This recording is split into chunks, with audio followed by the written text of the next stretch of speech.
તો અમદાવાદ અને ભાવનગરમાં તોફાની તત્વો બેફામ, માંડલના એક ગામમાં કાજલ મહેરિયાના પતિ પર પણ હુમલો। અમદાવાદનું માંડલ તાલુકાનું ડઢાણા ગામ, જ્યાં લગ્નનો માહોલ હતો, ગરબાની રમઝટ જામી હતી અને સ્ટેજ પર કાજલ મહેરિયા ગાઈ રહી હતી, પરંતુ અચાનક જ આ ખુશીનો માહોલ ભયમાં ફેરવાઈ ગયો। આરોપ છે કે લાઈવ પ્રોગ્રામ દરમિયાન જ કાજલ મહેરિયાના પતિ અલ્પેશ પર કેટલાક શખ્સોએ હુમલો કરી દીધો। આ હુમલાને પગલે કાર્યક્રમમાં અફરાતફરી મચી ગઈ। આ હુમલા પાછળ પ્રેમ લગ્નની અદાવત હોવાની ચર્ચાએ જોર પકડ્યું છે। કાજલ મહેરિયાએ અગાઉ પણ સોશિયલ મીડિયા અને મીડિયા સમક્ષ આક્ષેપ કર્યા હતા કે તેમના પ્રેમ લગ્ન બાદ તેમના પતિ અને સાસરી પક્ષના લોકોને સતત ધમકીઓ મળી રહી છે। અમદાવાદમાં પોલીસે કિશોરને લાફો ઝીકી દીધો હોવાનો વિડીયો વાયરલ થયો। આ વિડીયો વાયરલ થતા પોલીસ કર્મીએ કિશોરને લાફો ઝીક્યો હોવાનો આક્ષેપ કરવામાં આવી રહ્યો છે। પરિવારે પોલીસ પર તેમના દીકરાને માર મારવાનો આક્ષેપ કર્યો છે। બીજી બાજુ પોલીસે બે કિશોર ગાર્ડનમાં રાત્રે ગયા હોવાથી પીસીઆર વાનના કર્મીઓએ કિશોરને બહાર કાઢી લાફો માર્યા હોવાના આક્ષેપ કરવામાં આવી રહ્યા છે। આ વિડીયો શહેરના વાસણા વિસ્તારનો હોવાનું અનુમાન લગાવવામાં આવી રહ્યું છે, જોકે આ વાયરલ વિડીયોની પુષ્ટિ ન્યૂઝ 18 ગુજરાતી નથી કરતું। ભાવનગર શહેરના વિઠ્ઠલવાડી વિસ્તારમાં સામાન્ય બોલાચાલીમાં એક આધેડ પર છરી વડે હુમલો કરવામાં આવતા ચકચાર મચી ગઈ। મળતી માહિતી અનુસાર વિઠ્ઠલવાડી વિસ્તારમાં રહેતા આધેડ પર અજાણ્યા શખ્સોએ હુમલો કર્યો। ઘટના પાછળનું કારણ માત્ર એટલું જ હતું કે આધેડ સામેથી આવતા શખ્સને ગાડી સરખી ચલાવો તેમ કહી ટોક્યા હતા। આટલી સામાન્ય બાબતે ઉશ્કેરાયેલા અસામાજિક તત્વોએ જાહેરમાં વીરભદ્રસિંહ પર છરીના ઘા ઝીકી દીધા। આ હુમલાનો એક ચોંકાવનારો વિડીયો પણ સોશિયલ મીડિયામાં સામે આવ્યો છે, જેમાં અજાણ્યા શખ્સો જાહેરમાં આધેડને માર મારતા અને હુમલો કરતા નજરે પડે છે। બનાસકાંઠાના દાંતામાં બેકાબુ કારે સર્જ્યો અકસ્માત, દુર્ઘટનામાં 2ના મોત। બનાસકાંઠા જિલ્લાના દાંતા પોલીસ સ્ટેશન પાસે આજે એક ભયાનક અકસ્માત ઘટના સામે આવી।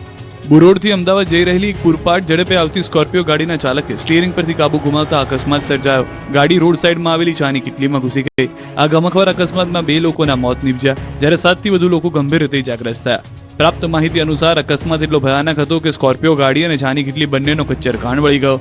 સ્કોર્પિયોમાં કુલ 5 હતા સવાર, જેમાંથી એકનું ઘટના સ્થળે જ મોત થયું। અકસ્માત સમયે ચાની કિટલી પર ઉભેલા લોકો અને દુકાનદાર પણ તેની ઝપેટમાં આવ્યા। ટક્કર એટલી જોરદાર હતી કે કિટલીનો દુકાનદાર ફંગોળાઈને સીધો બાજુના ખેતરમાં જઈને પડ્યો।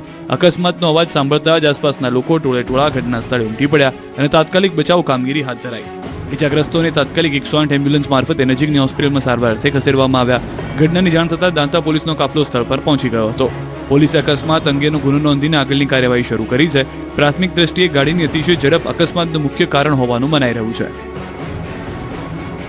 સનસનીખેજ અકસ્માતના સીસીટીવી સામે આવ્યા। રાજકોટની ગોંડલ ચોકડી પર થયો હતો અકસ્માત।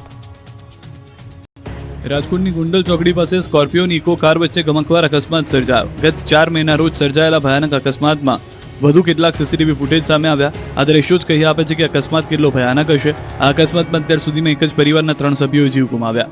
સીસીટીવી ફૂટેજમાં જોઈ શકાય છે કે પૂરપાટ ઝડપે આવી રહેલી એક સ્કોર્પિયો કારના ચાલકે અચાનક સ્ટીયરિંગ પરથી કાબુ ગુમાવ્યો। કાર બેકાબુ બનીને રોડની બીજી તરફ ધસી ગઈ હતી અને સામેથી આવી રહેલી ઇકો કાર સાથે જોરદાર રીતે અથડાઈ હતી। આ અકસ્માત આજીડેમ પોલીસ સ્ટેશન વિસ્તારમાં આવેલા ટાટા શોરૂમ પાસે બપોર અંદાજે 2 વાગે સર્જાયો। આ અકસ્માત એટલો ગંભીર હતો કે ઘટના સ્થળે જ સગા ભાઈઓના મોત થઈ ગયા હતા, જ્યારે ગંભીર રીતે ઇજાગ્રસ્ત થયેલા પરિવારના અન્ય એક મહિલાનું સારવાર દરમિયાન મોત થયું। પોલીસ તપાસમાં બહાર આવ્યું છે કે અકસ્માત સર્જનાર સ્કોર્પિયો કાર મહેબૂબ નામના વ્યક્તિએ તેમના ભાઈના લગ્ન પ્રસંગ માટે ભાડે લીધી હતી। અકસ્માત સમયે સ્કોર્પિયોમાં કુલ 6 લોકો સવાર હતા, જેમાંથી 3 લોકોની ઇજાઓ પહોંચી હતી।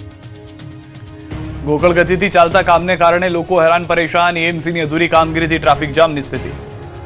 ઘણીવાર મ્યુનિસિપાલિટીમાં કમ્પ્લેન કરી છે, પણ રાતે આવે છે અને કંઈ સોલ્યુશન આવતું નથી અને જેવું ઇલેક્શન પત્યું એવો પ્રોબ્લેમ ચાલુ થઈ ગયો છે। એક તરફ વિકરાળ ગરમી અને બીજી તરફ તંત્રની અધૂરી કામગીરી। અમદાવાદના સેટેલાઇટ વિસ્તારના લોકો ત્રાહિમામ પોકારી ઉઠ્યા। સેટેલાઇટ વિસ્તારમાં આવેલા આનંદનગર 4 રસ્તા નજીક એએમસીની અધૂરી કામગીરી સ્થાનિકો માટે મોટી મુશ્કેલી બની છે। અમૂલ ગાર્ડન પાસે ગટર લાઇન સફાઈ બાદ ગટરના ઢાંકણા યોગ્ય રીતે બંધ ન થતા છેલ્લા 15 દિવસથી રસ્તાનો ભાગ જોખમી સ્થિતિમાં છે। ખુલ્લી ગટર અને બેરિકેડિંગના કારણે ખાસ કરીને પીક અવર્સ દરમિયાન ભારે ટ્રાફિક જામ સર્જાઈ રહ્યો છે। પ્રેરણા તીર્થથી બુઢભવાની મંદિર તરફ ચાલી રહેલા બ્રિજ નિર્માણના કારણે ટ્રાફિક ડાયવર્ટ થવાથી સમસ્યા વધુ ગંભીર બની છે। સ્થાનિકોએ અનેક રજૂઆતો છતાં એએમસી તરફથી કાયમી ઉકેલ ન આવતા રોષ વ્યક્ત કર્યો છે અને તાત્કાલિક કાર્યવાહી કરવાની માંગ કરી છે। સ્થાનિકોના જણાવ્યા મુજબ છેલ્લા 15 દિવસથી ખુલ્લી ગટર અને અધૂરી કામગીરીના કારણે રસ્તાનો મોટો ભાગ બંધ થઈ જાય તેવી સ્થિતિમાં છે, જેના કારણે ખાસ કરીને સવારે અને સાંજના સમયમાં ભારે ટ્રાફિક જામ થઈ જાય છે। ઓફિસ જતા કર્મચારીઓ, સ્કૂલ વાહનો તેમજ દૈનિક અવર જવર કરતા લોકો લાંબા સમય સુધી ટ્રાફિકમાં ફસાઈ રહ્યા છે। આ મુશ્કેલી અંગે એએમસી તંત્રને અનેક વખત મૌખિક અને લેખિત રજૂઆત કરવામાં આવી હોવા છતાં હજુ સુધી કોઈ કાયમી ઉકેલ લાવવામાં આવ્યો નથી। ખુલ્લી ગટર અને અવ્યવસ્થિત બેરિકેડિંગને કારણે અકસ્માતનો ભય પણ સતત યથાવત રહ્યો છે। સોશિયલ મીડિયાના કિંગના સીન સપાટા સુરત પોલીસે ઉતાર્યા, જેલમાંથી બહાર આવતા જ ફરી અંદર. तुम्हारी पहुंच हमारे लिए कोई मायने नहीं रखती मुन्ना. સોશિયલ મીડિયા પર ફેમસ થવાના નશામાં ગુનાખોરી આચરતા તત્વો સામે સુરત પોલીસે કડક કાર્યવાહી કરી. પાઠેના વિસ્તારના કુખ્યાત શિવરાજસિંહ ઝાલા નામના શખ્સે જેલમાંથી છૂટ્યા બાદ ફરી ભાઈગીરી બતાવતો પ્રયાસ કર્યો હતો, પરંતુ સુરત પોલીસે તેની શાન ઠેકાણે લાવી દીધી. પાઠેનાનો શિવરાજસિંહ ઝાલા જેલમાંથી બહાર આવતાની સાથે જ સોશિયલ મીડિયા પ્લેટફોર્મ પર સક્રિય થયો. તેણે સમાજમાં ભયનો માહોલ ઉભો થાય અને પોતાની કહેવાતી ભાઈગીરી દેખાય તેવા હેતુથી ગુનાખોરીને પ્રોત્સાહન આપતી રીલ્સ બનાવી. આ રીલ્સમાં તે પોતાને કિંગ તરીકે પ્રોજેક્ટ કરી રહ્યો છે. જે શખ્સ રીલ્સમાં હવામાં ઉડતો તે પોલીસની પકડમાં આવતા જ રીતસરનો ધ્રુજવા લાગ્યો. પોલીસે આરોપીના તમામ સીન સપાટા ઉતારી નાખ્યા. શિવરાજસિંહ પાસે કાન પકડાવીને જાહેરમાં માફી મંગાવવામાં આવી હતી, જેથી અન્ય તત્વોને પણ કડક સંદેશ મળે. રીલ નહીં બનાવીશ, આજ પછી લુખાગીરી નહીં કરીશ, આવા સીન સપાટા નહીં કરું, આની હું માફી માંગુ છું. વડોદરામાં એસએસજી હોસ્પિટલની લાલિયાવાડીનો પર્દાફાશ. કાળઝાળ ગરમી વચ્ચે હીટ સ્ટ્રોક વોર્ડ બંધ. ભર ઉનાળે હીટ સ્ટ્રોક વોર્ડ બનાવાયો, પણ આ વોર્ડ જ બની ગયો છે બીમાર. વડોદરામાં કાળઝાળ ગરમી વચ્ચે એસએસજી હોસ્પિટલની ઘોર બેદરકારી સામે આવી. એક તરફ હવામાન વિભાગે હીટવેવની આગાહી કરી, બીજી તરફ એસએસજી હોસ્પિટલમાં લાલિયાવાડી જોવા મળી. ન્યૂઝ 18 ગુજરાતીના રિયાલિટી ચેકમાં હોસ્પિટલમાં તંત્રની ઘોર બેદરકારીનો પર્દાફાશ થયો. ગરમીના કહેર વચ્ચે દર્દીઓની સારવાર માટે જે વોર્ડ તૈયાર કરાયો હતો તે હીટ સ્ટ્રોક વોર્ડ આજે ખુદ બીમાર અવસ્થામાં જોવા મળ્યો. ન્યૂઝ 18 ગુજરાતીના રિયાલિટી ચેક દરમિયાન હોસ્પિટલની ગંભીર લાપરવાહી ઉઘાડી પડી છે. તંત્ર દ્વારા મોટા ઉપાડે હીટ સ્ટ્રોકના દર્દીઓ માટે સ્પેશિયલ વોર્ડ તૈયાર કરવાની વાતો તો કરવામાં આવી, પરંતુ ગ્રાઉન્ડ ઝીરો પર હકીકત કંઈક અલગ જ છે. આ વોર્ડમાં તાળા મારેલા જોવા મળી રહ્યા છે. જ્યારે દર્દીઓને તાત્કાલિક સારવારની જરૂર હોય ત્યારે વોર્ડના દરવાજા પર લટકતા તાળા તંત્રની સંવેદનશીલતાની બતાવી રહ્યા છે દ્રશ્યો. એટલું જ નહીં, અહીં કોઈ મેડિકલ સ્ટાફ પણ હાજર નથી, જાણે હોસ્પિટલનું તંત્ર જ પોતે બીમાર અવસ્થામાં હોય તેવું લાગી રહ્યું છે. એક તરફ સિઝનનો સૌથી ગરમ દિવસ નોંધાયો, બીજી તરફ હોસ્પિટલની આ લાલિયાવાડી ગરીબ દર્દીઓ માટે જીવલેણ સાબિત થઈ શકે છે. હવે સવાલ એ ઉઠે છે કે જો કોઈ ઇમરજન્સી આવે તો જવાબદાર કોણ? બર્ડ ફ્લૂના ખતરા સામે વહીવટીતંત્ર સજ્જ. રાજ્યના તમામ પોલ્ટ્રી ફાર્મો પર સઘન સર્વેનો આદેશ. મહારાષ્ટ્રના બર્ડ ફ્લૂના કેસમાં સામે આવતા ગુજરાતનું પશુપાલન વિભાગ એલર્ટ મોડમાં જોવા મળ્યું છે. રાજ્ય સરકારના આદેશ બાદ તમામ જિલ્લાઓમાં પોલ્ટ્રી ફાર્મ પર સઘન સર્વે શરૂ કરવામાં આવ્યો છે.